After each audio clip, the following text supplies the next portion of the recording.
The other day, I heard somebody say that the meaning of life is to give life meaning. And I don't think I've ever heard a quote that resonated with me that much. Life has no inherent meaning other than the meaning that we decide to give it. Some people find meaning in money and material items. Some people find meaning in memories and experiences. But it's all valid. Okay, it's all part of the collective experience. And without one end of the spectrum, the other end could not exist. Everything in life is relative.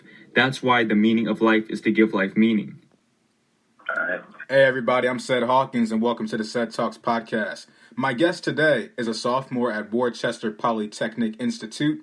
He's a computer science major. He's got a great head on his shoulders. I'm looking forward to what he's going to bring to the table today. Without further ado, here is Zane Carey. Zane, welcome to the show.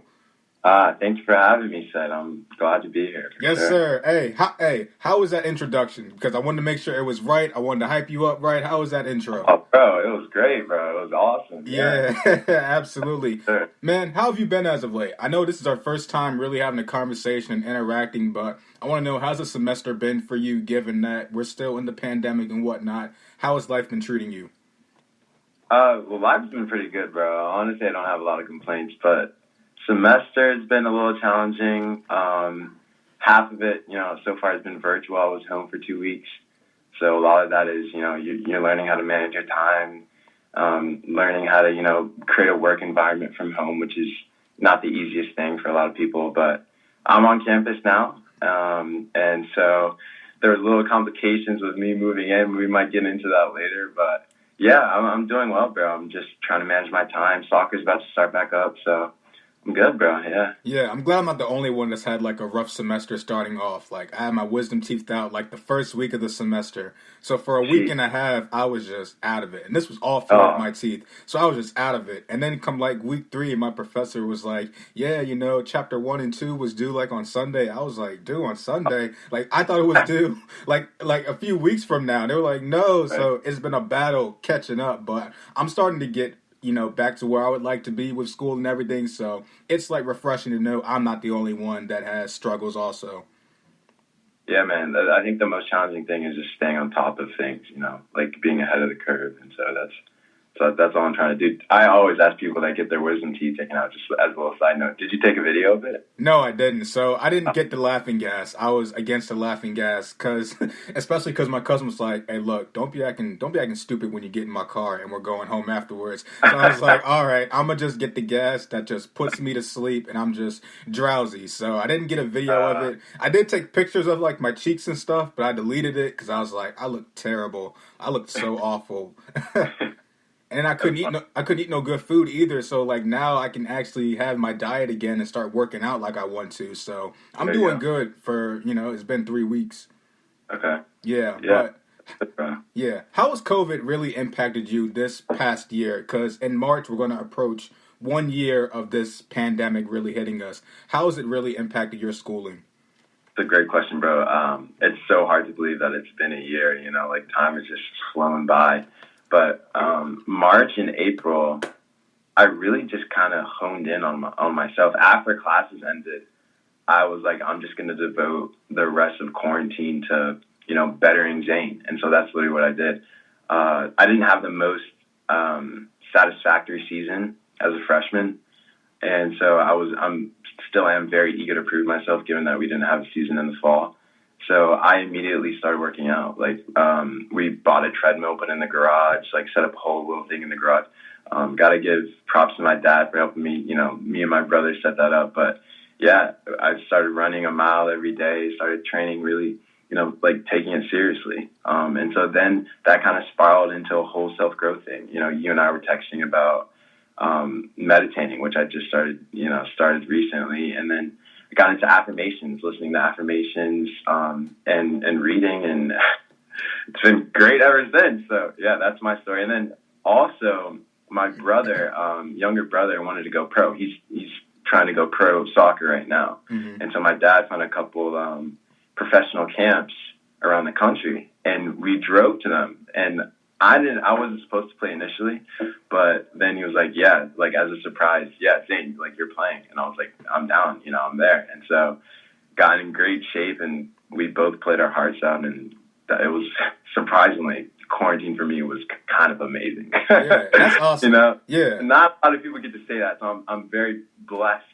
I come from a good family that, can provide opportunities like that for me. So, yeah, I'm very happy. Yeah, that's awesome to hear, because it's very 50-50 with my guests, whether if they had a great quarantine or was it a battle for them. I would say mine was very 50-50, but, going back to meditating, like you said, I was meditating, I think it was Friday, and I was just really reflecting in my mind just how much I've grown in the past year, just comparing myself from where I'm at now to where I was last year or 2 years ago. And, I mean, the growth is there. I mean, I started reading, and I've never loved reading books a day in my life, and now it's like I've read 7 books this past year, and it's just been incredible. Yeah, like I've been on my grind, like reading like once or twice a day. I try to do it morning and night, but it's just incredible learning that you can grow in these different aspects when you think that you can't do it. And I think that's been the beauty of this virus and everything. I know it's kind of weird to say that there's a benefit from having this virus and being in a pandemic, but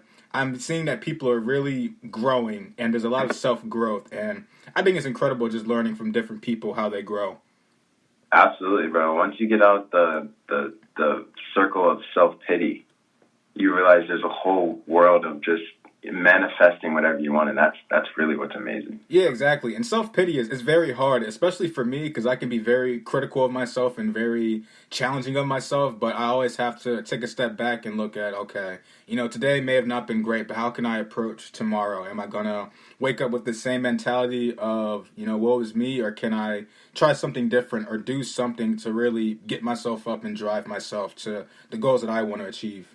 That's a great mentality, bro, and it's easier said than done, yes. Honestly. But as long as you're getting up and you're grinding every day, you try to keep the same mentality, then that's it right there. Yeah. Do you miss the face-to-face element of school? Given that for a while that's all we knew was face-to-face. I know with me, yeah. I took like a few online classes, but I do kind of miss the face-to-face element in a way. Do you have that same mentality? Absolutely, bro. Absolutely, and it's not just in the classrooms, it's the whole social aspects. Like thankfully, I'm on the soccer team, so we still have some social events, some social gatherings, but definitely miss face to face. I mean, I'm just talking to guys, talking to girls. I mean, professors, you name it. Definitely, there's just an aspect that's lacking, and I think everybody misses it, honestly. Yeah, bro. Like, I went to CSM around this time last year, and now I'm at Bowie State. So I was preparing to experience life on campus, maybe joining a fraternity, and just putting myself out there in ways that I never really did in high school or at CSM. And then, once the pandemic happened, everything kind of just went down and came to flat. But I think, thankfully, with this podcast, it's allowed me to still maintain that feature of reaching out to different people and just talking with them on a weekly basis and still making friends and connecting with others. So it's like I said earlier, there's always a benefit to everything, but still, I do miss the face-to-face aspect. I miss being in class and learning. I miss interacting with my friends, going to different places just to study and get some peace and quiet without having to wear a mask and stuff. It's been a challenge. For sure. I agree with you on all aspects there. Yeah. Hopefully after this is over, I'm sure people are going to be, socializing like never before. Yeah. Because, you always take advantage of things that, you don't really realize how important they are in your life until they're gone. Yeah, exactly. Because we kind of took it for granted in a way. We just expected life to never hit us like this, to the point that we're locked in our homes and we have to worry about catching a virus that could potentially kill us. We just live life like it was nothing pretty much. And then as you go through the months, you realize, man, I miss the way things used to be. Things used to be simple, and now it's challenging. Yeah, bro. Just a quick little question for you.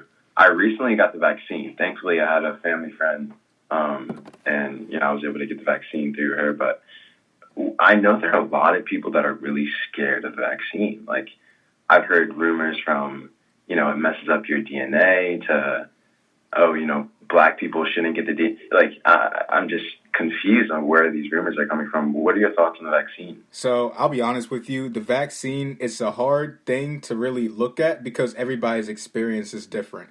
So with me, when I got the first vaccine shot, probably around the end of January, I was tired. I had a lot of fatigue, and then my arm was sore. But everybody had a sore arm. But then after 2 or 3 days, that was all gone. And then when I got the second shot, I felt absolutely nothing, and I literally felt energized. And for some people, that's the reverse, where the first shot they feel fine, then the second shot they feel terrible. And some people, they just get sick from it, and they get the chills, they get a fever, like all of that stuff. But Yeah. I trusted my body, and I knew that I'm very healthy for my age. I don't have any sicknesses or anything like that, so I figured that I would be okay. And plus, I asked different people how they felt about it. Like Gautam, he was one of the first people that got his shot, and he said that he felt great afterwards. So that gave me the confidence to go ahead and get it. So, I mean, I would say that if you feel confident in your health, then go ahead and get it, because not a lot of people have the opportunity to get the vaccine. It may not, cure you 100% from catching the virus, but it can protect you in a lot of ways. Absolutely agree. Yeah, I like to think of it as we skipped the line by like almost 1 million people to get the vaccine. I'm very glad to hear that you got it as well. Just curious, which one did you get? I got the Moderna, or Moderna, however you pronounce it. Moderna. Yeah, that's funny. I also got the Moderna. After the first shot, I felt fine. It was after the second one. My mom and I both got it. For a day or two, I was just out. Like, I don't know if it was a fever or, my head was just pounding. I just felt like crap, Yeah, I had a headache also after the first shot. Like, I thought I was the only one, because I've been talking to people, and they were like, no, never got a headache. But I got a headache after my second one. Oh, the second one. Yeah. Yeah, first shot I had a headache for about 2 to 3 days. It was awful, and I just felt out of it. And that was the week leading up to getting my wisdom teeth surgery. So that was that was 2 to 3 weeks of feeling awful. Oh, that's tough. But I got through it, though. I'm living to tell the tale. Yes, sir. Yeah. Yes, sir. How have you feel like you've grown in the past year, when you're able to kind of look back and reflect on your freshman self to your sophomore self? How do you feel like you've grown? Man. I can't really. Sorry, somebody just knocked on my door. It's food delivery. You're good. I haven't really begun grasping how much I've grown. But if I had to say, it would be exponential, to be honest with you. I mean, I think I look different. I'm mentally, it's a completely different Zane than last year. I think I've grown almost on all scales. Honestly, self-growth, just self-positivity, and I just want to keep the momentum going, So, definitely a lot since last year. Yeah, that's great. I think it's really great to when you're able to kind of look and reflect on yourself from like a year prior, or maybe 6 months prior, and just see the growth and the development and how you've been. I've always been someone that doesn't like to be stagnant. I always like to move around and just find ways to just grow, just because I always want to be a better version than I was the previous day. Not to meet anybody else's standards, but to just try to meet my own and just try to beat the goals that I set for myself. Bro, that's exactly what I live by, becoming the best version of yourself. And you don't know what that is until you start, just going, just keeping the momentum. So yeah, absolutely. I also live by that. Yeah.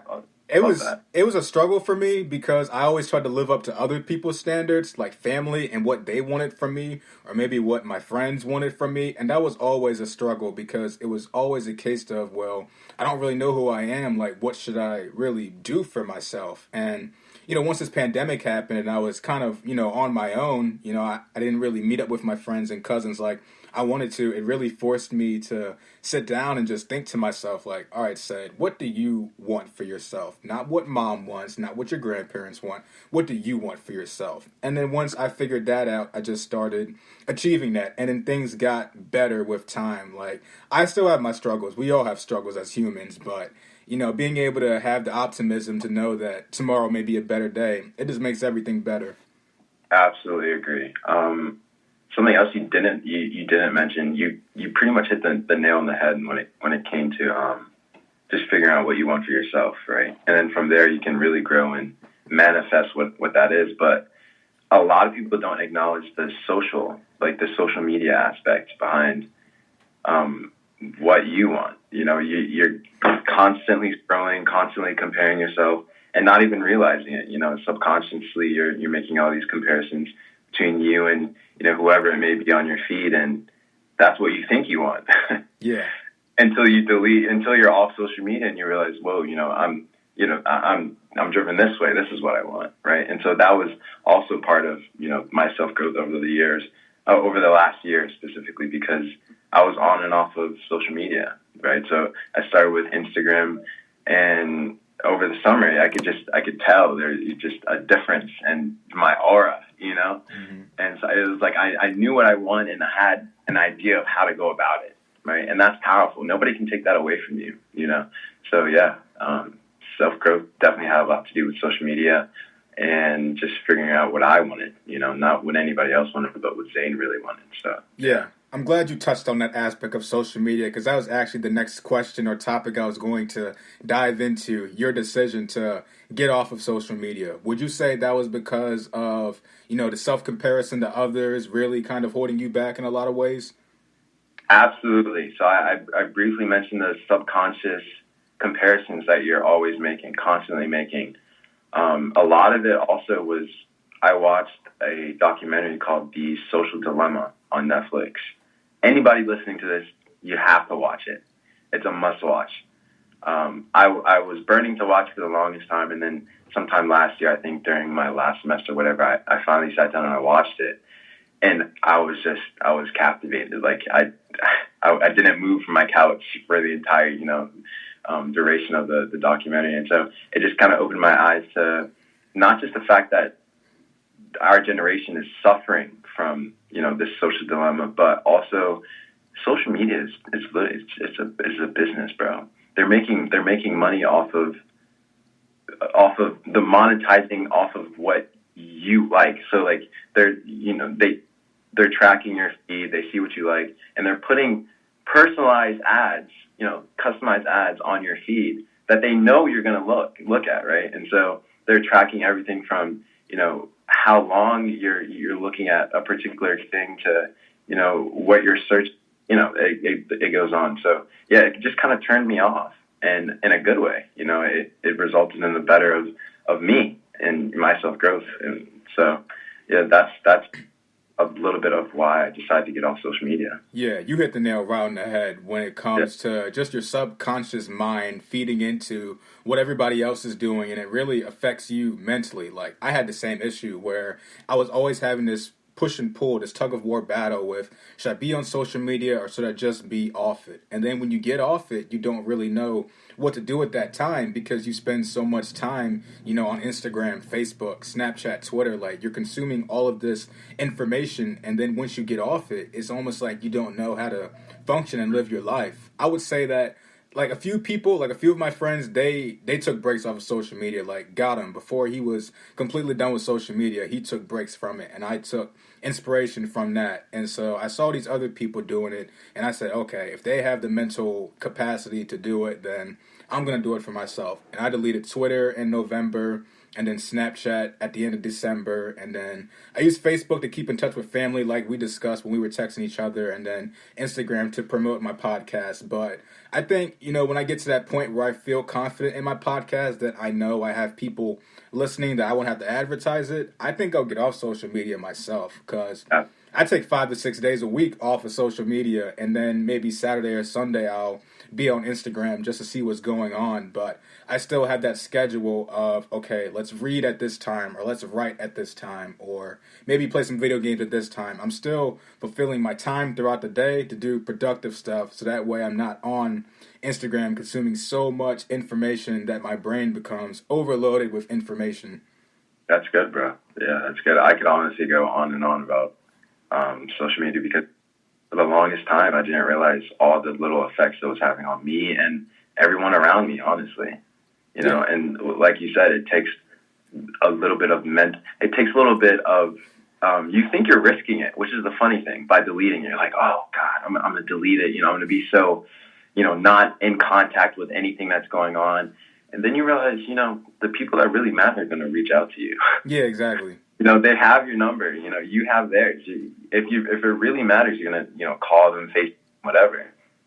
And so, yeah, it's funny you mentioned. I was talking to G the other day before I left for school, and he and I hadn't really been in contact for the past year or so, just because Corona and school, whatever. And he and I kind of were on the same wave without even realizing. It was funny because he deleted social media around the same time I did. He started reading, started meditating, and so, and he recently just graduated. Shout out G. But yeah, I just found it really interesting how we both were kind of on the same wave around the same time. It sounds like you are as well. So yeah, I love it. Yeah. One thing with me when it comes to asking people to be on the podcast, I'll be like, hey, I'm deleting Instagram for like the rest of the week. So if you want to be on, just shoot me a text. And this is my number. And it may take them a day or two, but they'll text me, and then from there we'll just communicate that way. And it's great because now it's like I don't have to re-download the app and check to see if they're waiting to message me, because then that's when my subconscious thoughts comes in as, well, what's wrong with me? Well, why isn't this person reaching out to me? Like, is there something wrong with me? When I can look on the flip side and think, maybe this person is very busy today. Like, it's not all about you. And that's why people get so caught up in social media and they get so down themselves, because they feel like they're not doing enough, or they're not pretty enough, or handsome enough, or they're not popular enough, and they really get down on themselves when really it's not about you. You have to form your own destiny and your own thoughts to get to that point. And you don't have to showcase it all either. You should be humble about it. But my break from social media has been great. Like, it's been wonderful. Like, my brain is right. Mentally, I feel very clear. And I just feel more sure and confident of myself whenever I talk to people and reach out to people, knowing that I am slowly becoming more secure of myself than I was last year. That's all. Wow. Yeah, no, I definitely agree. I'm sorry. But yeah, it's weird at first because you realize, whoa, like, where's this confidence coming from? But then you realize, oh, I know who I am. And it's because I deleted social media. I stopped comparing myself. I am who I am unapologetically, Right, absolutely. Do you feel that people should take breaks from social media from time to time throughout the week as college students? Because I know how hectic our schedules can be. Do you feel that people should take breaks to focus more on their studies, or just to find other hobbies that they can find? I don't even think you should take a break for your studies or hobbies. I think everyone should have to for themselves, for their mental.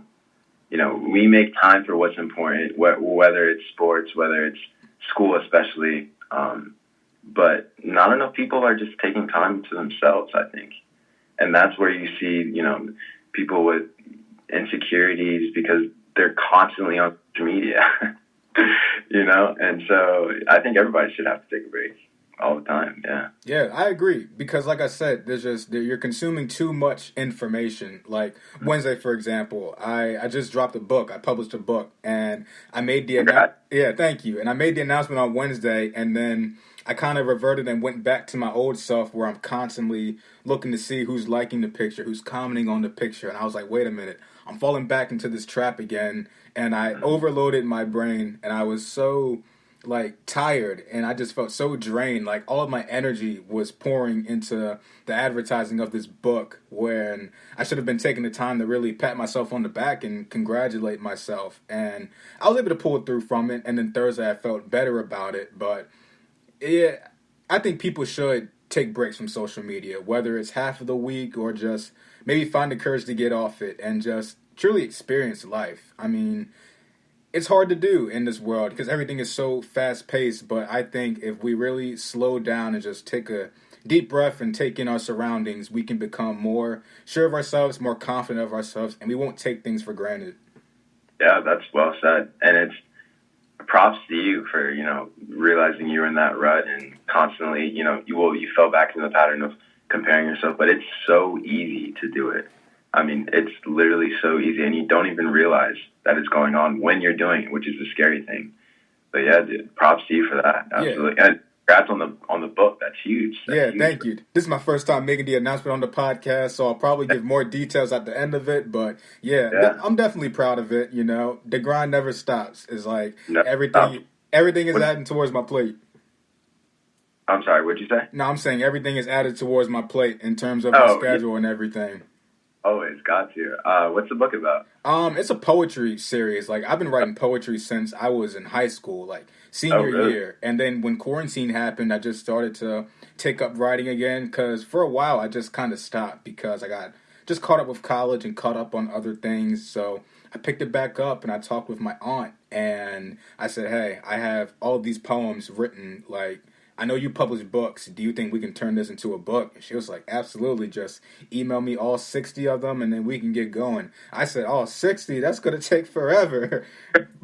But then again, it turns into time management and using your time wisely. Like I could either sit in bed and do nothing or I can get this project started. So I emailed her all the poems and we've been working on this since January, and then I made the announcement to G in February, and he was ecstatic about it, and then I went public with it on Wednesday.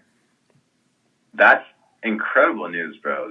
Wow, that's awesome. I'm very excited for you as well. Yeah, especially since you've been working on it since January. I mean, that's got to be amazing for you. Yeah, it is. I didn't think it would be out here until March, at least during the springtime. So the fact that I got it out this fast, still in the midst of the winter, like it's incredible. Yeah, that's awesome, bro. I'm very happy for you. Congrats again. Yeah, thank you, bro. And I'm glad we touched on the social media aspect and how it's affected us as men because I feel like there's not a lot of transparency when it comes to that. So just the fact that we're using this platform to discuss that is incredible. Yeah, that's the other thing. I don't know if people are talking about it. It's kind of sad, but yeah, I'm glad we touched on it as well. Yeah, absolutely. We'll probably get into it later on in the episode, but right now I want you to talk to me about your childhood, growing up as a kid. What was that like for you in an Indian household? Okay. Yeah, so I am Indian. My mom's Indian. My dad's black. Bro, I'm still a kid, bro. Exactly. I still look at myself as a child. My childhood was great. I have no complaints. I have two younger brothers. One is currently in Spain. I mentioned that before. He's playing soccer in Spain right now. The other one is at home. He's a lacrosse player and a soccer player. Growing up, man, I grew up in Bowie, like in the Woodmore area, and we were constantly outside. Those are all the memories I have. Playing with the neighbors, going to the park, whatever. Me and my brothers, there was never a dull moment. Like, I kid you not. Whether it was doing chores together in the house, getting yelled at together, getting in trouble together, man, it was great times. I will say, though, that I think my parents definitely did a really good job when it came down to education, like making sure we understood that education was a priority in the house. Like, for example, during the summertime, my dad used to make us do homeschooling. And so I'm sure you're familiar with Khan Academy. He used to make us do a couple, 5 to 10 modules before we were allowed to go outside, right? So, you'd have to grind from 8 a.m. to noon, and then the rest of the day was yours. And he loved saying, "Oh, the rest of the day is yours after you finish, the work that's cut out for you." And so you don't realize it at the time as a kid, obviously, but it instills the motive that, I'm going to get my work done first, and then I can play. Right. And that just goes a really long way, even to today. I had to make sure before the podcast, let me grind some CS out real quick before I talk to my boy Sed. But, yeah, bro, my childhood was great. A lot of soccer, a lot of football. I initially started playing rec football when I was like 6 or 7 years old. And then around the springtime, picked up soccer, and the rest has been history. Right. I can relate to that. I had a great childhood also. Like, I was always outside. I was about 7 years old, and I got a trampoline for Christmas. So, best believe, from the time I was 7 up until I was 12 years old, when my trampoline broke, because me and my cousins would always wrestle each other in there, and finally, somebody just body slammed each other, and the trampoline just gave out, and my folks was like, "You know what? That's it." You know what I mean? Like, y'all getting too old for it now. But that time was it was a great time, just being outside, living life as a kid, no worries, no nothing. Xbox, video games on my part. I didn't do any sports or anything like that, but still, I had a great childhood though. Yeah. Video games was also a huge part. I know the Wii. My uncle gave us a PS3. I mean, video games was huge. Oh, and then just in the past 5 years or so, we got into anime. Started watching Naruto together, and now we're on Shippuden, but we're all watching at our own pace. So it's like, oh, who's at the top, who's watched the most episodes. So yeah, I mean, even things like that, like I think I'm probably gonna watch anime for the rest of my life, just because as a child, that's what we did. Like that's what my brothers and I did. We'd sit down, end of the day, chill, watch anime together, and so those are moments you can't take away from your childhood. So, right, yeah. Exactly. I'm glad you touched on like how your dad taught you to work hard first and then play hard later on. Like that's been my motto and my mindset that I've had probably for the past 2 to 3 years now, is just trying to get my work done early in the morning, so that way in the afternoon, evening time, all that time is for me. Like that's my time to do, whatever I want. Like before I talked to you, I was doing my geography homework, and then I did homework for my science class, and then after we talk, I have one more test to do, and after that, the day is all mine. But it's great to have that mindset to just want to get your work done early and get it out the way versus doing it at the last minute. It's easier said than done. I know I've battled with procrastination myself as a student, but once you get into that routine and that mindset, it just makes your work totally easy. Mm-hmm. I was a chronic procrastinator. I mean, high school, even like last year as a freshman, even this year, like procrastination still affects me, but time management, man, and agenda. As long as I have an agenda book with me, got a calendar, I'm good. And I know what I should be doing. But you touched on, what did you say? Shit, I forget. It'll come back to me. But I wanted to. I forget. It'll come back to me. But nah, you're good though. But like, talk to me about the importance of time management, because I know I got a few younger people listening to the podcast, and it's very important to find ways to manage your time as a student and as an individual in general. So, in your opinion, how important is time management? How important is time management is crucial. At the end of the day, what I will say is that what you value most, like what is most important for you, you'll end up making time for. As a kid, I used to always make excuses. Oh, I can't do this. I can't do that. Oh, I can't find time. Usually it was my dad pushing me. I can't find time to do an extra hour of Khan Academy or flashcards or whatever it may be. And then he made me realize, like, if you really value your education, if you really value being on top of your classes, you'll make time for it. So, stop making excuses for yourself and just do it. Right. Literally. Find the time in your day. Oh, that's what I was going to talk about. Getting up early. Yes. That's huge. And even as a college student now, like, I still struggle with it, let's be honest. But yeah, getting up early, you'd be surprised. Like today I was up early. I had a COVID test early this morning. Mm.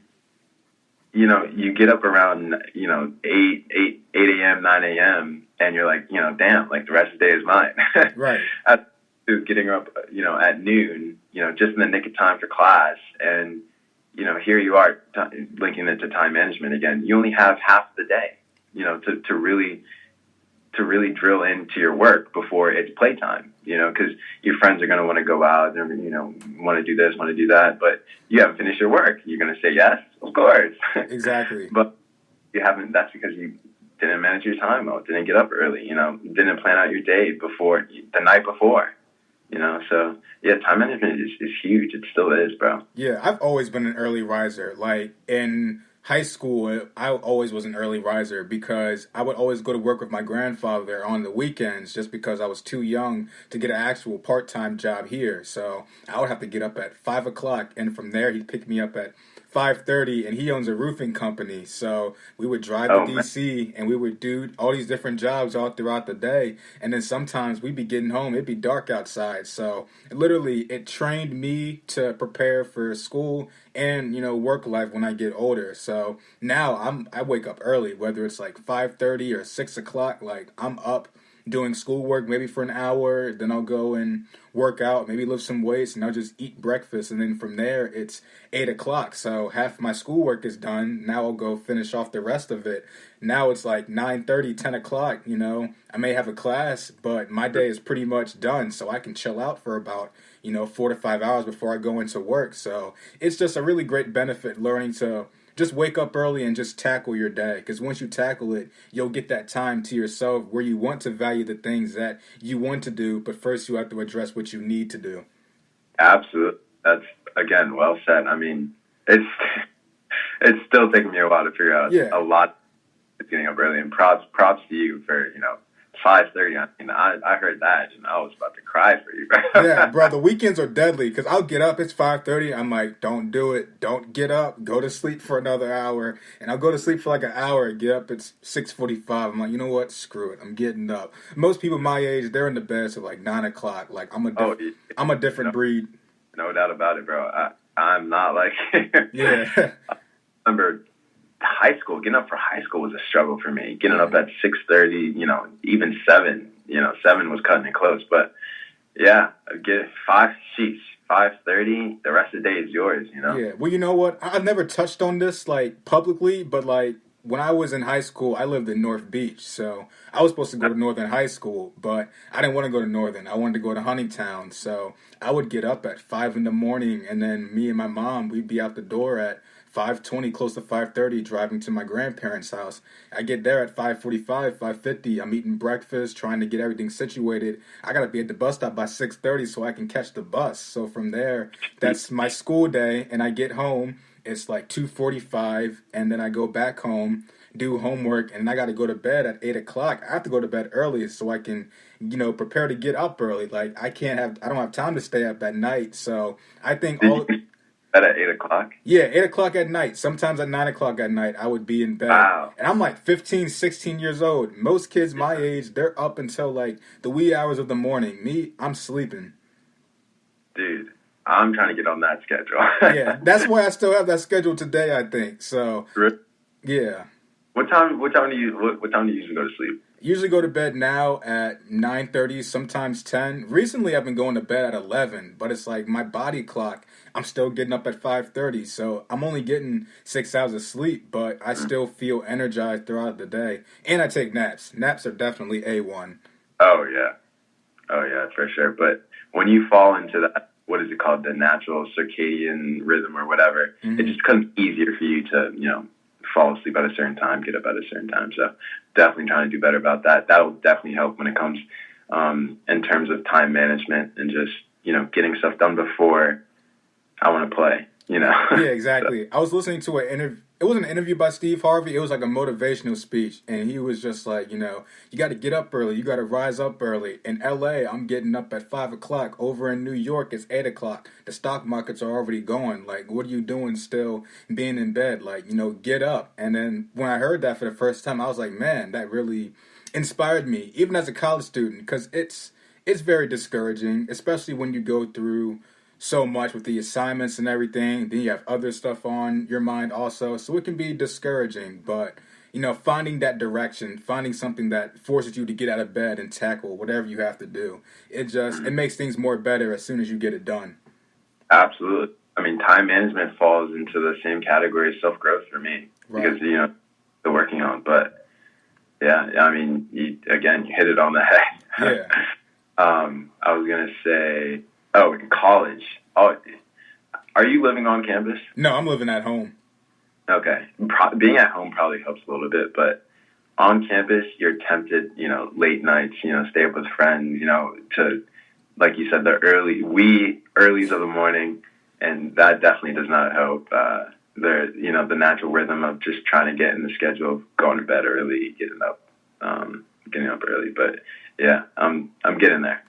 Yeah. Throughout your time in school, how did you balance doing sports as well as your academics? Because I always wanted to do sports as a kid, but as I touched on, me living in North Beach, it's hard to fill my time up with that just to add all of that stress to, the routine that me and my mom set. So how did you balance sports with your academics? So I will say I've been balancing sports and academics for as long as I can remember, just because I've been like I said, I've been playing like rec football since I was like 6 years old.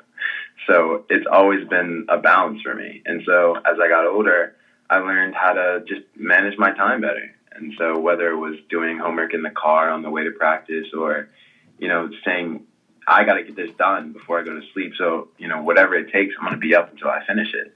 So, staying up until 12, midnight, 1 in the morning just to get homework done. I mean, those are some of the sacrifices you have to make. But at the end of the day, I would do anything for soccer. I mean, to this day, I think I'm still sacrificing a little bit. Like, I didn't have to come to campus, you know, I could have stayed home, but I'm on the soccer team. We're going to have some trainings. Our spring season might be a possibility. So I'm here, you know? So yeah, a lot of it was just learning how to balance it over the years as a kid and just time management again.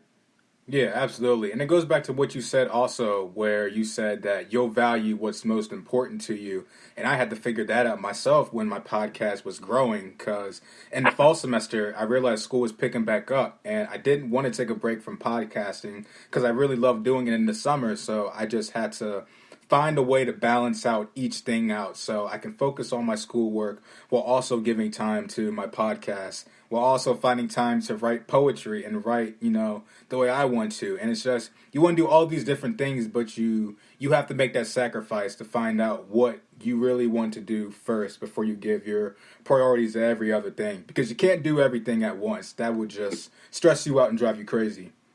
Right. On the other hand, you mentioned all these things you want to do, and it seems overwhelming until you sit down and you realize, when I'm scrolling on social media right now, I could be, writing poetry or reading a book or, whatever it may be. So, like I said, if you really value it, then you'll find time for it. Yeah, absolutely. That's where the power of meditation comes in for me, because that allows me to be just silent and still. And I'm a religious person, so I always feel like when I'm meditating, I feel God is speaking to me and He's giving me the answers that I'm looking for. And so when I do that, that gives me the direction of where I need to go. Because if I go like a day without meditating, then my mind is just frazzled. But meditating helps me find my direction.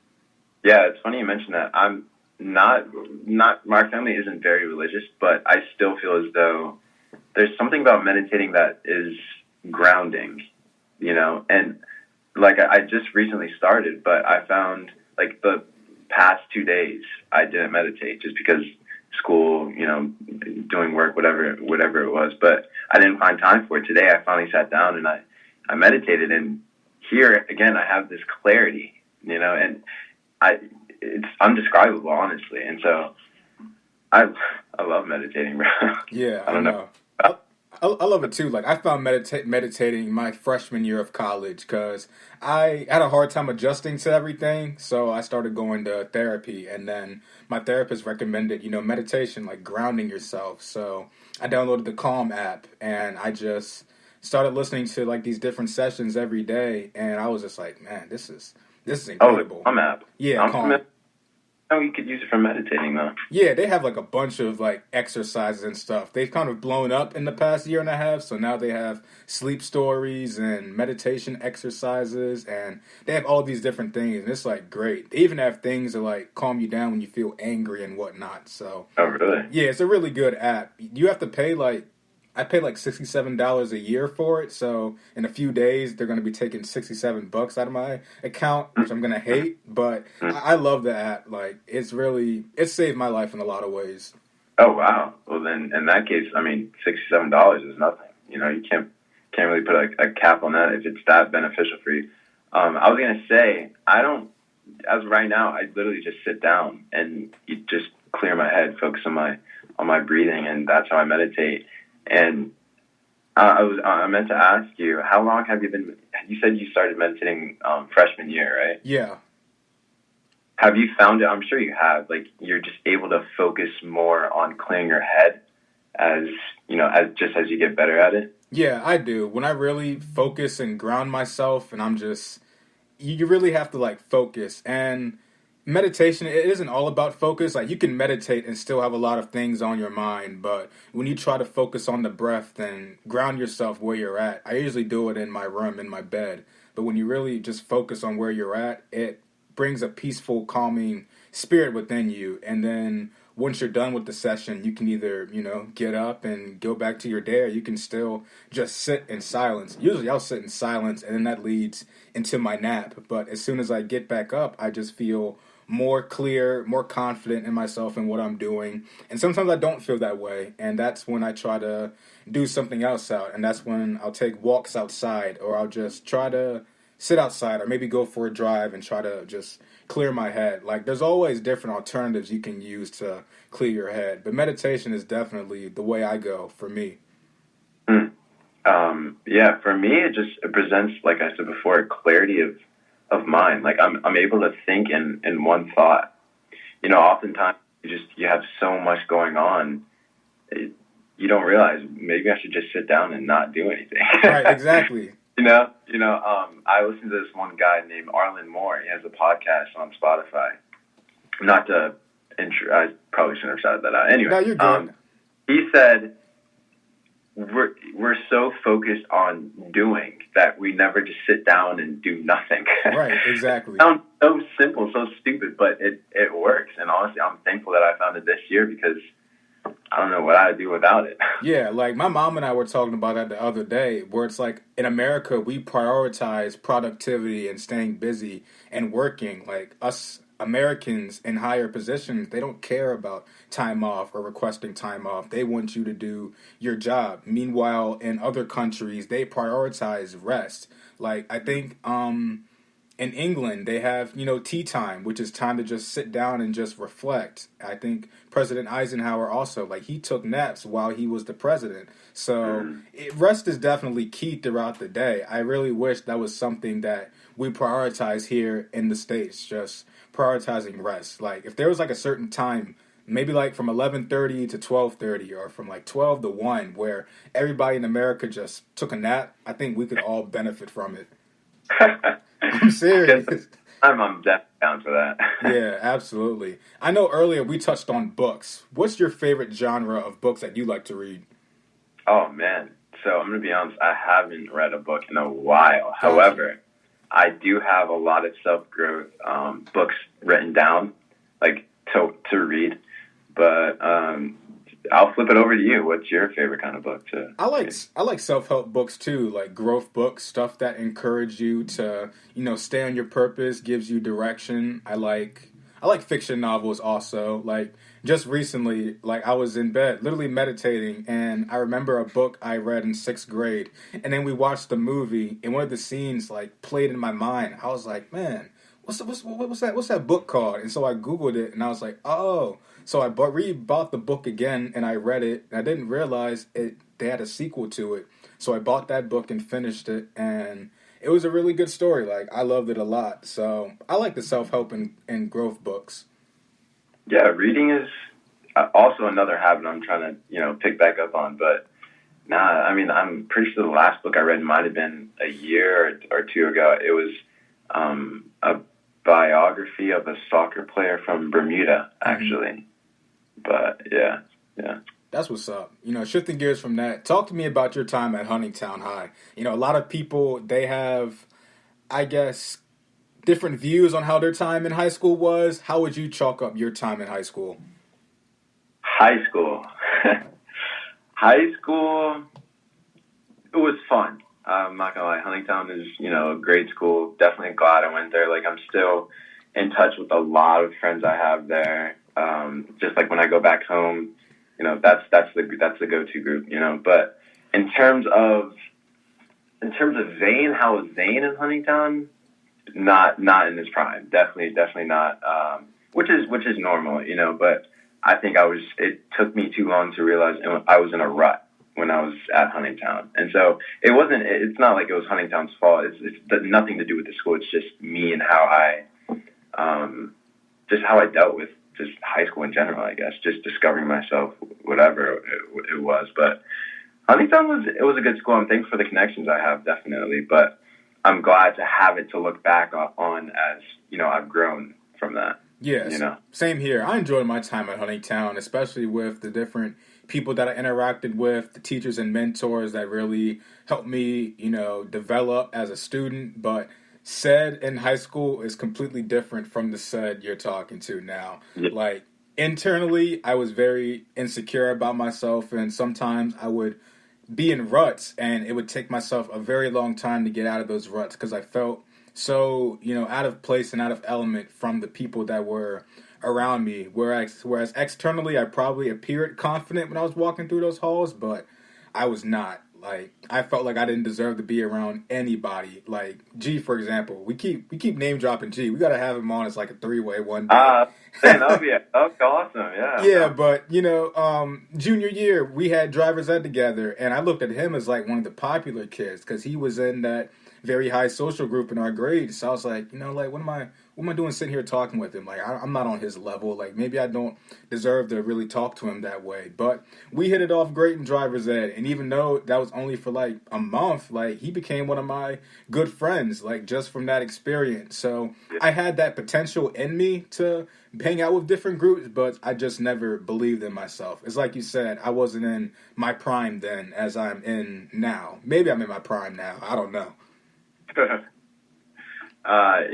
I think it's definitely normal for that stage to be popular because nobody knows who they are in high school. Really funny. G and I swear we got to get G on this. Yeah. We got to get in on a 3-way between all of us. That would be great. But we were talking about that. Like, you don't know who you are in high school, which is why you let the smallest thing affect your confidence and why you're so insecure. Because you don't really know who you are. But again, glad to look back on it as, I've grown since then, and you mentioned you were in ruts that you couldn't get out of for, however long it may have been. For me, I felt like it was one huge rut. Exactly. I'm not going to lie. It took me a really, really long time to I guess, gravitate from that mentality and look back on it. Like, what was I thinking? But glad to be here now. That's all I can say. Yeah, there's a book by Spencer Johnson called Peaks and Valleys. I'm going to send it to you after this session. And it teaches you ways to navigate your good days and your bad days, right? In life, we'll have peaks where we're at these high points, and then we'll have valleys when we're at our low points. And one thing that I really learned from the book when I finished it last week was that, sometimes you can be on a peak and you'll put yourself in a valley, either intentionally or unintentionally, and then you'll stay in that valley for a long period of time just by the way you talk about yourself and the way you describe yourself. So when I read that statement, it really resonated with me and showed me how, for the past few years, I've really put myself in these ruts and these valleys when realistically I was on a peak. I was at a high point and I didn't celebrate that. So it's definitely challenging and hard to do because it's hard to see when you're at the bottom and you're down low and you don't know how to get back up. But I think as we mature and grow, we'll learn that, okay, this bad experience is not going to last forever. Mm-hmm. A lot of the time, the barriers that you think you have, you put them yourself there, if that makes any sense, right? So you said you're at the bottom. You think you're at the bottom. You're not at the bottom. Those are sometimes, I personally, just reflecting, I also had, periods of time where I thought I was at the bottom. I thought I was, I don't know, just not doing my best. And I look back on it and I'm like, what are you talking about? Like, you were thriving. You were doing what you're doing, this X, Y, and Z so well. And so it's just mental barriers that you put in front of yourself, and they really don't exist, bro. Yeah, exactly. And the one thing I learned, probably the year after I graduated high school, that the friend group that I talked to in high school, I did not talk to them that year after when we all graduated.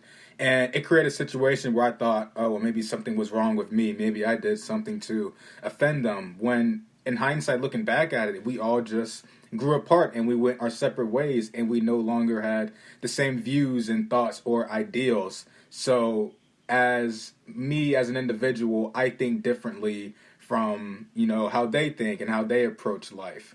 And me and you, we have the same viewpoints on different things, and we didn't even talk in high school. And now here we are having this podcast episode together, sharing the same mentalities and same beliefs. So it's just incredible to think how life comes full circle. People tell you that will happen, but you don't believe it until it happens. Until it happens. Absolutely agree. I don't know why we didn't talk in high school, but I'm glad we're talking now. Exactly. And it's like you said earlier, we don't know ourselves in high school. And I think the scary thing is we don't even know ourselves now. No. We could be completely different 10 years from now. That is very true. It is. But that's how you try to stay wise, you try to just evolve into your own person, not let other people influence you, like social media, believing in all this false ideals and false hype and everything, just believing in yourself, and then you'll gravitate to people that want to be with you in that time. Absolutely. Got to manifest it for sure. Absolutely. What led you to choose your school in Boston, Massachusetts, Worcester, I believe, Polytechnic Institution? What made you choose that versus staying in the state of Maryland? So, just right off the bat, I did not want to stay in Maryland. As a kid, I dreamt of going either to MIT or to the West Coast, right? And so the reason I wanted to go to MIT was because Sal Khan, the founder of Khan Academy, I keep bringing up Khan Academy, it was such a big part of my childhood, but Sal Khan went to MIT, and after I found that out, I was like, that's where I'm going. Like, it's decided.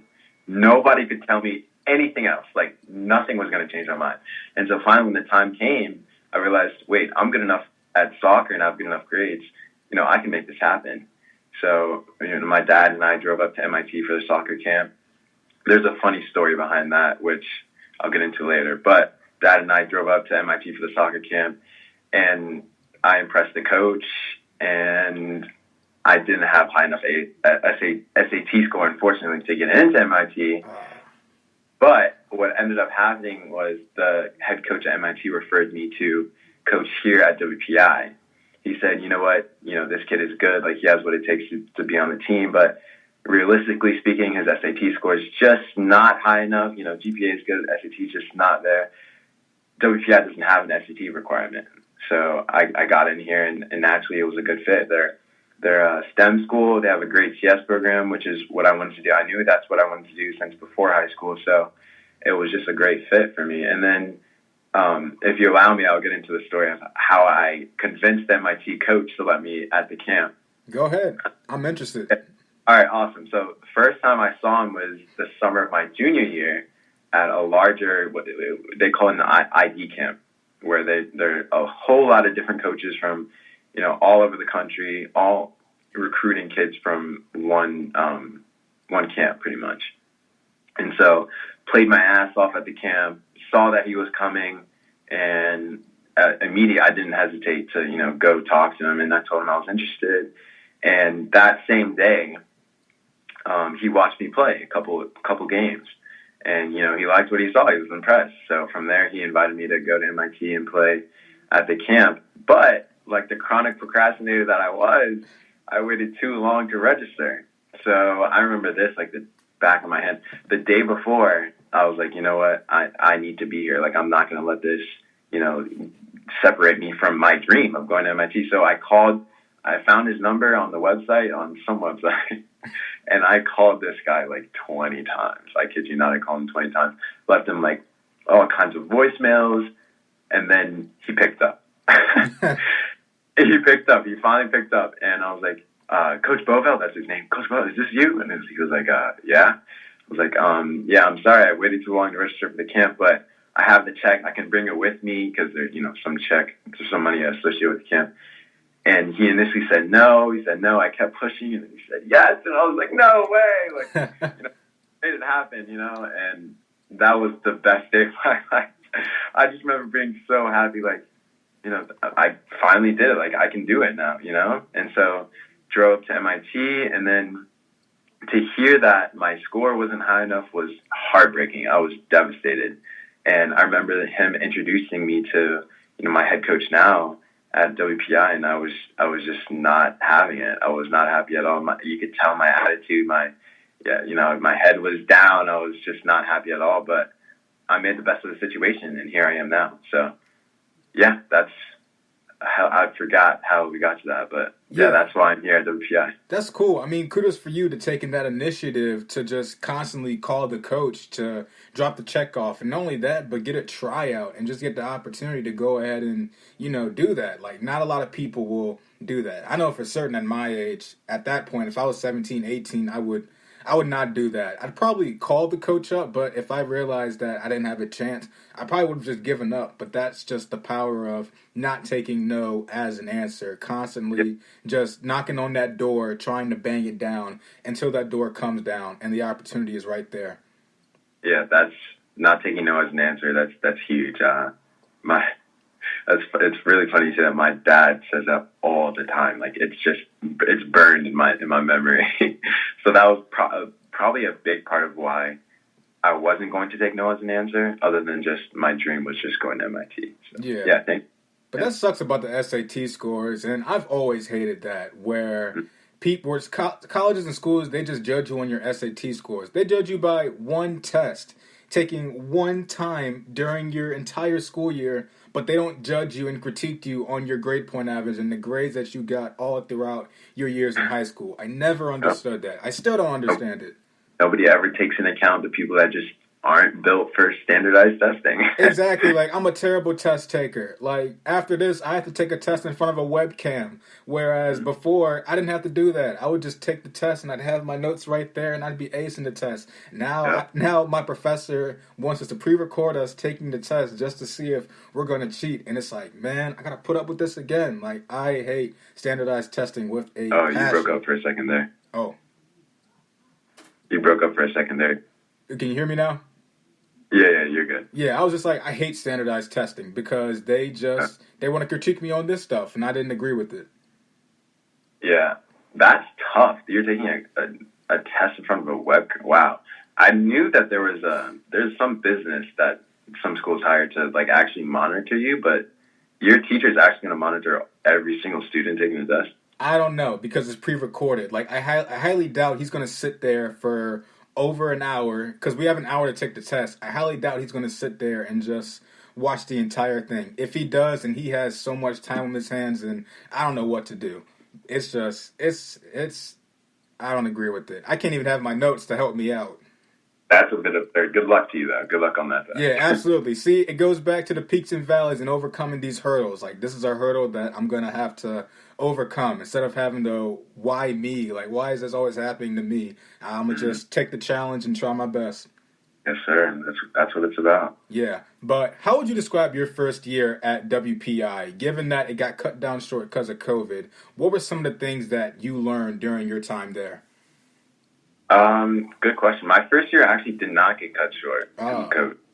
I was able. Oh no, I lied. It did. But it was like near the end of the semester. It really didn't matter. Right. Great. It was a great year. Unfortunately, I had two roommates that were also on the soccer team, but they both got cut, and so they ended up being like I'm really good friends with them. But anyway, yeah, it was a great year. Soccer was a lot of fun. Being on the soccer team was fun. Kind of having that built-in, team of friends, was pretty cool. I did end up rushing a fraternity. I'm a part of ATO now, which great brotherhood there. A lot of fun. What else? CS here is extremely challenging. I'm still being challenged by it, like as we speak. But overall, great year. Great year, absolutely. Nice. What made you choose CS? I've been meaning to ask you that throughout the duration of our conversation, but what made you choose CS? Because I come from a family of computer science majors and people who have IT positions. So what swayed you to choose that? Okay.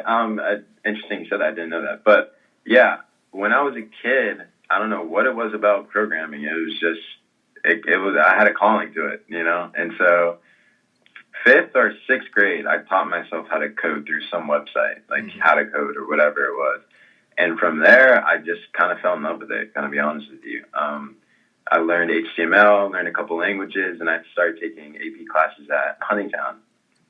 And it's challenging. I still think it's challenging, but I just love puzzles. Like, I don't know. There's something about puzzles just can't escape from. So, yeah, that's why I chose CS. Yeah, I was going to do CS as my major going into CSM just because, like I said, like my aunt, she worked at an IT position for PG County School Board. Same with my uncle and then my cousin. So I figured that if I did that, followed in their footsteps and learned how to do it, that can make me all this money and I can be successful. That was the mindset that I had going into it. It was a lack mindset, and I'm glad that I caught it very quickly because I realized at CSM, they don't offer CS majors. They offer like these different programs that substitutes for it. But I realized that, computer science and IT, that's not my passion. My passion is writing. So why don't I follow up on that and just use something that I'm good at and be happy doing it versus taking these CS classes or these math classes and just struggling all throughout college. So I almost became a CS major, but I think that's really cool that you've kind of you have that interest of it and you have a passion for it. Even though it's challenging, you still love it at the end of the day. Yeah, I'm glad that you found your passion. Not a lot of people can say that. Like, even now, I still have, I still question myself from time to time, whether it's, am I being challenged and am I enjoying the process? Is this really my passion? Is this really what I want to do? But at this point, I think it's too late to go back on CS and change my major. So I'm just going to keep my head down and grind it out. But I think a lot, just to touch on your point of the money behind CS and IT, I think a lot of students see that and they're like, oh, I'll just become a CS major. It's so easy, and it's not. No. And a lot of people just see the money and that's what they're attracted to until they enter their first CS class, and it's a pain in the ass. So. Yeah. Yeah, I took computer science the winter semester, and it wasn't that bad. I didn't really have trouble with it, but it was only for 3 weeks, so I got the class out of the way, so it's not like I'm going to spend an entire 15-week semester on it, but it wasn't that bad in my opinion, but that's just not me, computers and the coding and stuff like that. Numbers confused the heck out of me. Like, I definitely didn't get the math skill growing up. Yeah, it's honestly not for everyone, and honestly, like I said before, I'm still not set on this as my passion. I think it's all along this road, but not exactly sure what it is yet. So. Right, exactly. What kind of advice do you have for people trying to find their passion? Because it's very hard in life to find that one thing that really makes you just love something that you can't really explain and describe. So what kind of advice would you have for someone looking to find their passion? Let's see. My passion right now, the only thing that keeps me ticking, the only thing that keeps me drive, only thing that gets me excited every day is soccer. Soccer gets me excited. For those looking for their passion, I'd say turn to whatever makes you tick, literally. No matter what day, no matter what kind of mood you're in. Hey, sorry about that. My phone just died. Oh, no, you're good, bro. Yeah. All right. Let me connect you to my speaker. All right, I can hear you good. All right, cool.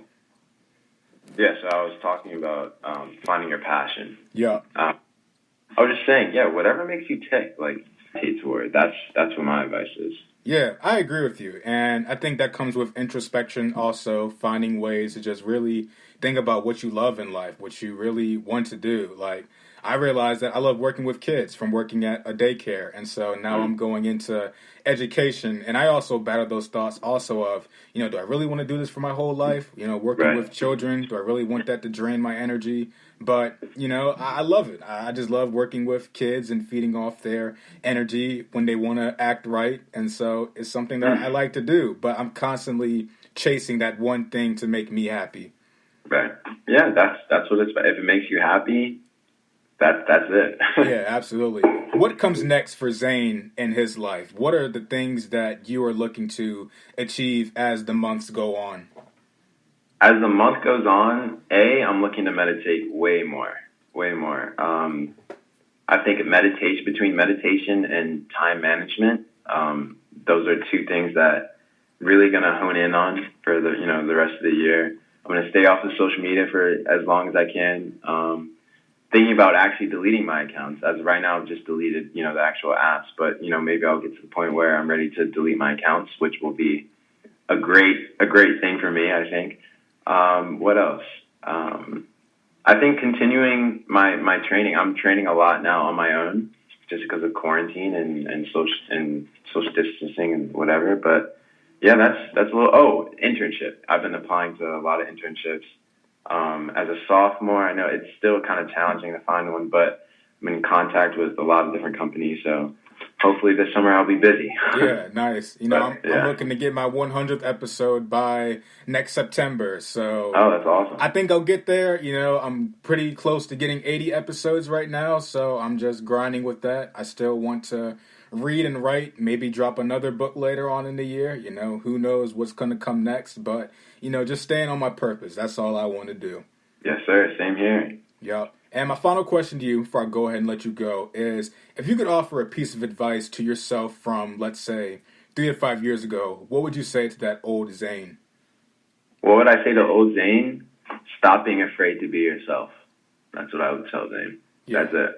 Yeah. That's literally it. Yeah, same thing. You know, I struggled with that also, being myself and wondering if people were going to take to me, because you feel that way in high school. You're always looking for that validation from other people just to feel accepted. But, you know, when you be yourself and you really just own who you are as an individual, as I said earlier, the right people come in your life and they gravitate towards you. And then that's how you get your happiness in the end. Absolutely. Absolutely. And again, I'm going to harp on social media again, because you feel like you have to validate yourself, right? But no, just do you. Be yourself, you know? Yeah, exactly. Well, Zayn, I want to thank you so much for your time. We shot the breeze for over an hour. This was our first conversation, interacting with one another, but this was definitely a banger, and I'm looking forward to keeping in touch with you and seeing where life is taking us. Absolutely. I'm glad to be here, bro. Yep, absolutely. You and G are definitely coming on again, though. We're going to have like a three-way episode. Looking forward to it. Yeah, take care, man. All right, you do the same. Yep. All right, this wraps up our edition of the podcast. Remember to stay blessed and stay encouraged, and I will see you down the road.